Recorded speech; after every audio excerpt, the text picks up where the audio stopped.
Pero I see your platform as big to a point na it could change something sa larangan ng sayaw. Meron nga akong kilala, binigyan sila ng 300 pesos. Tapos magko-compete sila sa Australia. Magkano? 300 pesos.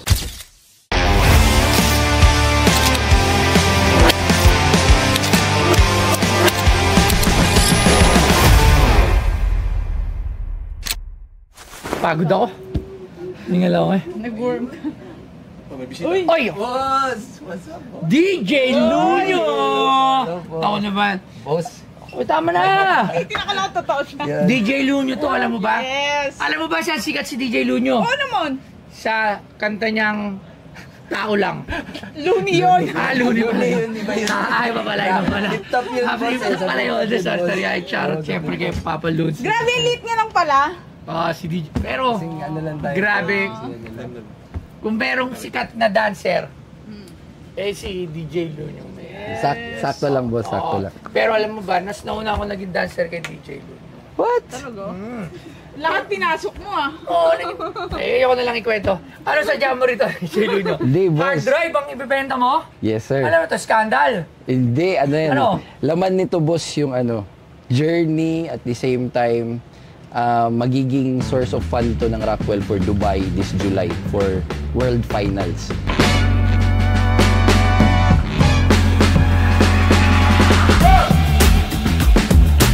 Si DJ Lunyo, na may tunay na pangalang Remwell Lunyo, ay isang kilalang Filipino dancer, choreographer at social media influencer. Nakilala siya sa paggawa ng mga viral dance covers at choreography videos sa platforms tulad ng TikTok at YouTube. Bilang miyembro ng Rockwell Dance Crew, ipinamalas niya ang kanyang husay sa pagsayaw sa iba't ibang competitions at online content. Maliban sa pagsayaw, isa rin siyang DJ at modelo na patuloy na nagbibigay inspirasyon sa mga kabataan sa pamamagitan ng kanyang talento, disiplina at positive mindset.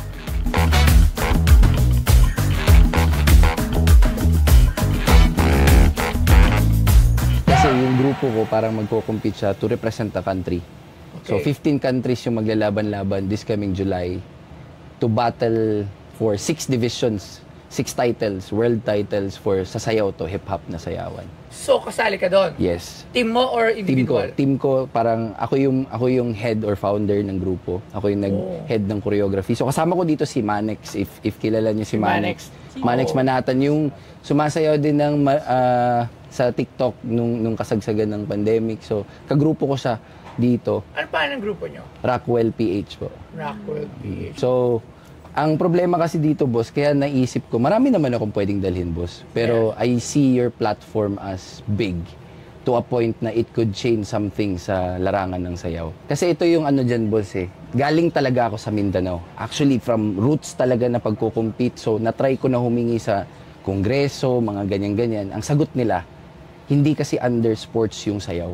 Meron nga akong kilala, binigyan sila ng 300 pesos. Tapos, magko-compete sila sa Australia. Magkano? 300 pesos. 300 pesos? Governor itong nagbigay 300 pesos. Wow. Sabi ko, what the?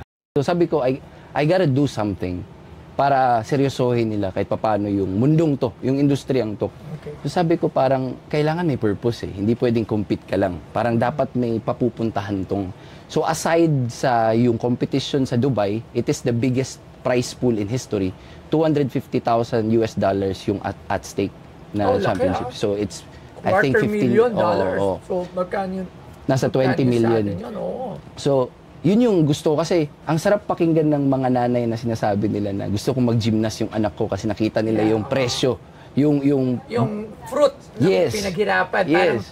Parang, naghirap yung anak niya ng matagal, tas eto na.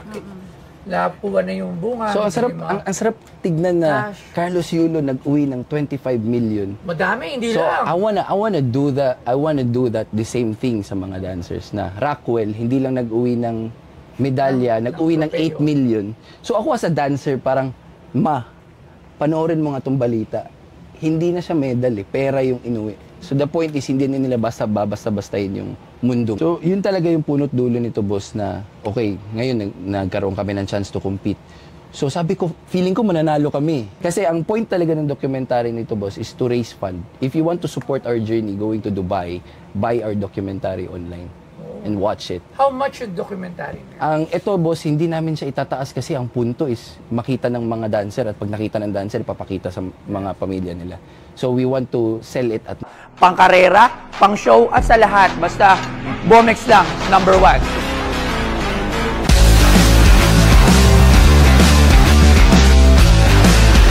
Pag ito nakakabit sa motor nyo, kalokohang hindi mapapalingon. Kaya kung may angkas yung kasabayan yung motor tapos hindi siya naka-Bomex, lilipat ang jowa nun. Pasok to sa lahat ng konsepto na nais nyo. At pwedeng pang-trabaho, pwedeng pang-karera, at pwedeng pang-show. Dito lang yan sa Bomex. Si Toy Tumamen, geng, Bomex. 999. Yes. So ngayon, considering our parang the purpose and the overall cry. Ang dala ko ngayon, boss, is yung teaser.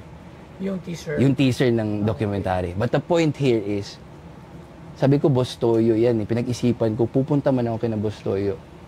I want it to be different. Gusto ko parang, pag nakita ng mga dancer to, parang, man, alam mo yun, you're creating something for us. Actually, ngayon pa lang, I'm thinking of someone who could help your team.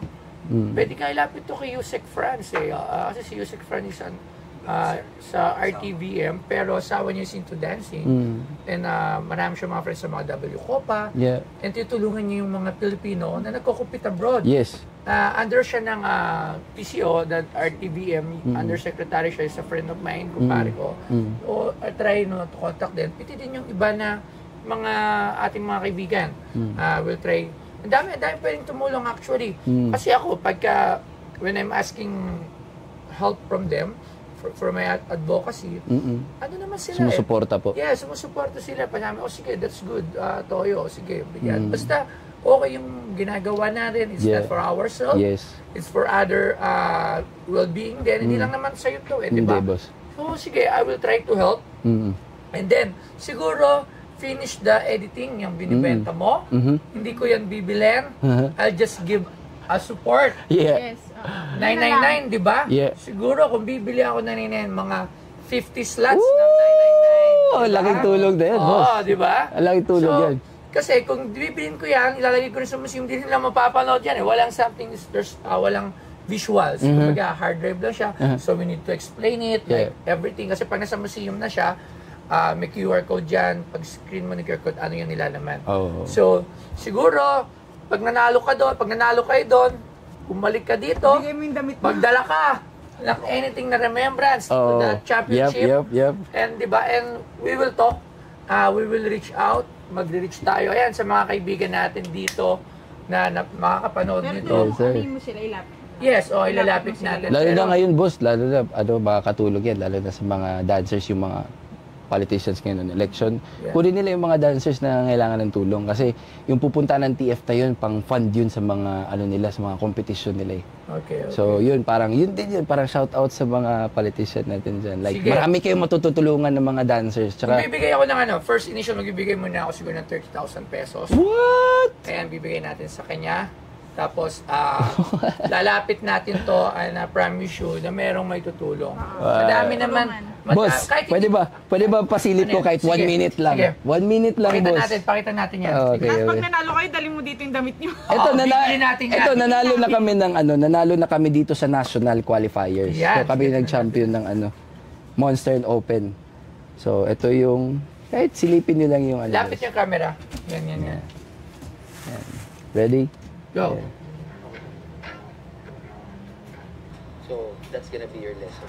Kumbaga lahat, sobrang gigil na matapos yung mga bagay-bagay. So, there's no room for kabubuhan sa rehearsal. Kung ibigay sa akin yung araman natin lahat ko, mawawala yung dalawa yan. Ang moto ni Kuya. Gawin mo. Hindi naman tinuro yan eh. Hindi naman tayo pare-pares ng level na Gaano mo ka gusto to? Gusto. Alright.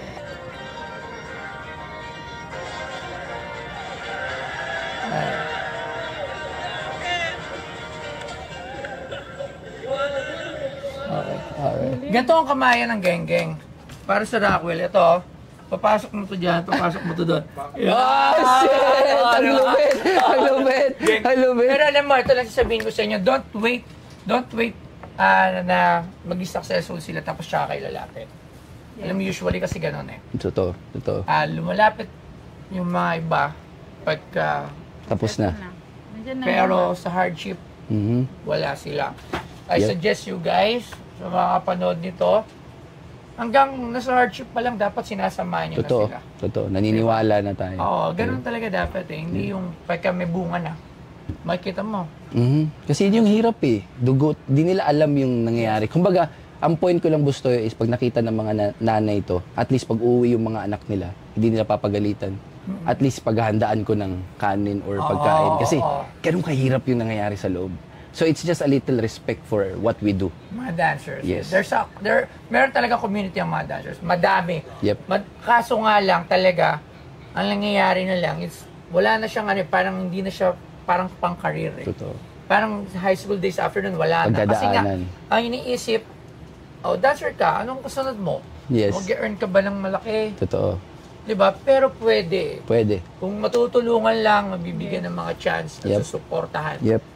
maaari. Yes, sir. Diba? Malaki ang community ng mga dancer. Sila Wamo, sila Awit, mga dancer yan. Sila mga Tropa yan. mga nagko-compete din yan sila.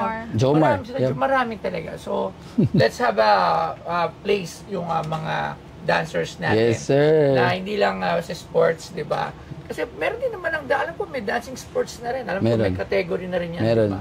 Pero sa hip-hop, malaki yung market. So, Yeah. I hope sa mga panood dito, at syempre ako na mismo lalapit sa inyo. Ilalapit ko kayo. Thank you, boss. Maraming salamat. Thank you, boss. And I hope na Yung manalo. gig. Geng. Oh, na lang. Kuya, sama mo. Yeah, pwede ka eh. Ang ganda. Ang ganda. Interlock yun eh. Tan. Wow. Ay, yun. Sige, bigyan natin ito mamaya. Boss, thank Antay you. ko pagbabalik pa rito. Thank you, boss. Pag nanalo kayo. Thank you, guys. Alright, Hindi sama ako mo yung nagkakamali. tropa. Yep. Sama mo sila Sige. rito. Thank you. Salamat. So, what up guys, this is DJ Lunyo and quick recap of what happened dito sa Boss Toyo, Pinoy Pawn Stars. Yes sir, first time ko dito. Napakalupit ng lugar na to, man. Trust me. It's beyond the videos na napapanood natin. Masaya yung vibe. Pero actually yung pinunta ko talaga dito is I really do believe na yung platform ni Boss Toyo is napakalaki. And napakagandang platform siya para i-release namin dito, Rockwell, kung ano man yung niluluto namin for the past couple of months para to sa mga dancers. It's a documentary film. So, I was trying to parang katukin si Boss Toyo na baka makatulong. So, yun lang. This is DJ Lunyo. Shout out to Boss Toyo. Thank you so much.